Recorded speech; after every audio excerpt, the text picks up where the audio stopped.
And I turn your attention next to another royal story, because, as I explained at the top of the hour, I feel that my gears are malfunctioning when it comes to non-royal stuff at the moment. It's as if you're fed an unleavened diet, I think I got to page 38 of the Daily Mail today before I reached a story that wasn't about the Queen or her family. And I'm not criticising that. I'm not offering an opinion. That's just counting. But it explains why the front page of the Financial Times has a powerful story about Kwasi Kwarteng contemplating a policy designed to give bankers bigger bonuses. One of his first acts as Chancellor of the Exchequer, potentially, to give the highest paid people in the country higher pay. Incredible.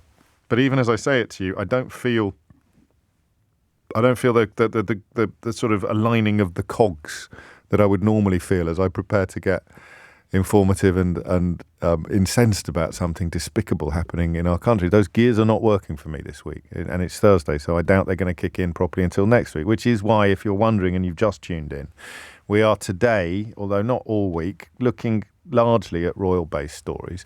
This one is not. This is a royal story we could have at any point. It's not like the queue. It's not unique to this week or indeed this day. It's about the woman Meghan Markle, as was the Duchess of Sussex, as is. And I've got two reservations about having this conversation. The first is, I never know how much store we should set by social media bonfires, however huge they may appear to be. But that concern is assuaged by the fact that some household name, quotes, journalists, end quotes, in this country have grown very fat of late upon the diet of abusing this woman for reasons that continue to elude me, and abusing her in the vilest ways. And the second reservation I have is that today is Prince Harry's birthday. And it would therefore perhaps be inappropriate to have a conversation about why so many ghouls and vampires have such a problem with his wife. But I've decided that it's unlikely Harry will be listening today. I know he likes to tune in whenever he's in town, and he's a devil for the podcasts. But I'm fairly confident that he won't be listening live to the programme today. And even if he was, he would find nothing to complain about from what I have to say about him and his wife. Indeed, I think Prince Charles put it extremely well during his address to the nation last Thursday night. Here it is. Friday, was it? Sorry. Last Friday night. With Catherine beside him, our new Prince and Princess of Wales will, I know, continue to inspire and lead our national conversations, helping to bring the marginal to the centre ground, where vital help can be given. I want also to express my love for Harry and Meghan as they continue to build their lives overseas. And these people who describe themselves as fans of the royal family, or as monarchists, or as royalists, choose a day like today or a day like yesterday to abuse the man and woman that Charles himself, the King of England, King Charles, chose to describe his love for in the most clear and incontrovertible of terms. And that's part of the confusion I have about these people. How can you think that you're showing support for the monarchy by being vile about someone's son and daughter-in-law? People who he has expressed his love for in the most public way imaginable. What is it that you think you're doing when you condemn this couple? I'm saying you. I doubt you're going to ring me. You're more than welcome to, but we're probably going to do a they of it. Do they think that Charles is sitting there in Buckingham Palace, or wherever he sits at the moment, lying about how much he loves his son and daughter-in-law, and loving it when Doris Buncher-Numbers with a Union flag avatar on Twitter attacks his son, his beloved son and daughter-in-law? Is that what is the thought process that's going on here? Do these people think that they are because I can't think of anything that's less royalist. I mean, it's treasonous, if you really want to get medieval about it, to slag off the king's son and daughter-in-law in this way, to speak about them in such a disgusting and vitriolic fashion, to pick over their every pronouncement and step as if it is some sort of affront to British values. And the reason I'm coming to this story today is because I cannot get my head around how disgusting these people are. I'm not going to mince my words. I think you are truly disgusting. On the occasion of someone's grandmother's funeral, and I'm using the word funeral to describe the events of the whole week, okay, not just the coming events of Monday. Or we could say death. On the occasion of someone's... Let's run through the facts, shall we? Right? Let's just get this absolutely right. We are talking about someone who has lost his grandmother at a time when divisions in the family are still raw. So the grief, the loss, the bereavement is exacerbated by the knowledge that the peace that had once reigned in that family has been diluted, has been diverted. So that's point number one. He's lost his grandmother, right? And he's been living abroad, so he wouldn't have had as many conversations with her as he might like to have had. Number two, when he was 11, he was compelled by, quotes, protocol, to walk a child, a baby, to walk behind his dead mother's coffin. A mother who was killed, he believes, rightly or wrongly, at least in part, by the uncontrollable, the insatiable attentions of journalists, British and foreign journalists, who pursued her into a tunnel where the car crashed. Now, the car was being driven by someone who was drunk, and there are obviously questions to be asked about both that and the fact that seatbelts weren't being worn. It's not a simplistic conclusion to arrive at. But if your mum died, how would you feel if I came along and told you that your opinions about your mum's death were worthless or wrong or mistaken? Oh, yeah, all right. Yeah, look, I know it was your mum, mate, but come here. You know, I've got a TV show. Let me tell you what... It's just gross. It's not funny. It's not fair. It's not journalism. It's disgusting. It's vicious and it's vitriolic. So that's point number two.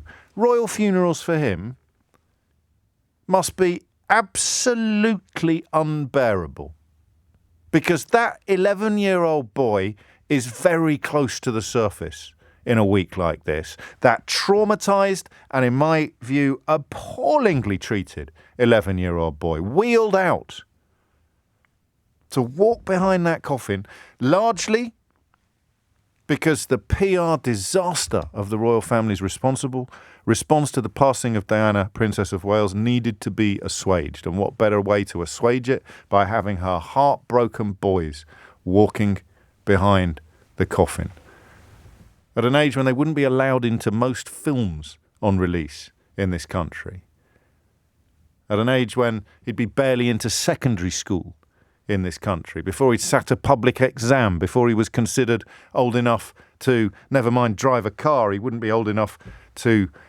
you can insert your own example here of just how youthful he was. So that's point number two, the trauma of attending royal funeral or funereal events. Unbelievable. Number three, because I don't think this would matter particularly to him, it's his birthday today. And number four, he is the son of the king that these people claim to revere or respect. And do you know what they did wrong yesterday? Do you know what these vampires and ghouls are complaining about? This boy, this man, who had to walk behind his mother's funeral at the last event. Not the last event, because he lost his great-grandmother as well, didn't he? But the event that he will be most reminded of this week would have been the most traumatic and heartbreaking event of his life. Do you know what they're complaining about? I bet you can't even guess. If you're not across this story already, I bet you can't even imagine what these vicious, vile individuals are complaining about today. But they're definitely not racist. Definitely not racist. Oh, no. No. We'd be this disgusting about anybody if they held hands on their way out of church. That's patriotism for you. according to Meghan Markle's critics. That's reverence for royalty for you, according to Meghan Markle's critics. That's commitment to the monarchy for you, according to Meghan Markle's critics.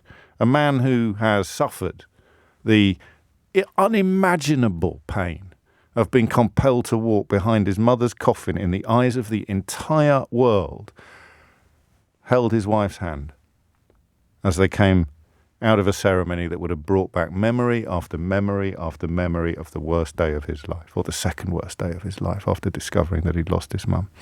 Now flip it, right? And look at it from her point of view. A woman who has been exposed to more abuse from the British media than anybody else I can think of. And I am not exaggerating when I say to you, I would include child killers in that analysis. In terms of paragraphs dedicated and pages counted, vicious, vile criminals have received less abuse and less criticism from the British media than the daughter-in-law of the new king. And she's back in the spotlight, back in the crucible where she knows every single sniff and comma will be attacked as if it were an affront to the entire nation. A woman whose wedding bouquet was described as potentially poisoning her bridesmaids because it contained identical flowers to the bouquet carried by her sister-in-law, the wife of Prince William. And guess what happened when she had the cameras pointed at her? Guess what happened when the eyes of the British media and elements, disgusting, shameful elements of the British public that treat her in the most unimaginably horrible way? Guess what happened when she found herself back in that spotlight once again? She took her husband's hand. And I will never know where these people get off unless you tell me. And that's your challenge between now and 12 o'clock. What do you think explains the... I almost hesitate to use the thought process phrase. I don't think it's a thought process. What do you think explains the behaviour of people who today have taken it upon themselves to be vile and obnoxious and disgusting about a husband and wife holding hands? What is it that's going on there? 0345 6060 973 is the number that you need. That's all I want from you. But just explain it to me. However unpleasant your analysis may be, however unwelcome your explanation may be, these people are queuing up to attack two people.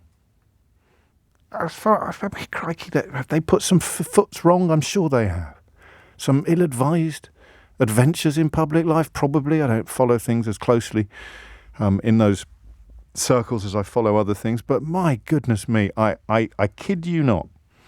Think of the most prominent critic of Meghan Markle in this country and then count the criticisms or the condemnations that they have uttered with regard to, and you can pick whichever one you want, whether they're in a newspaper or on the telly or just on social media.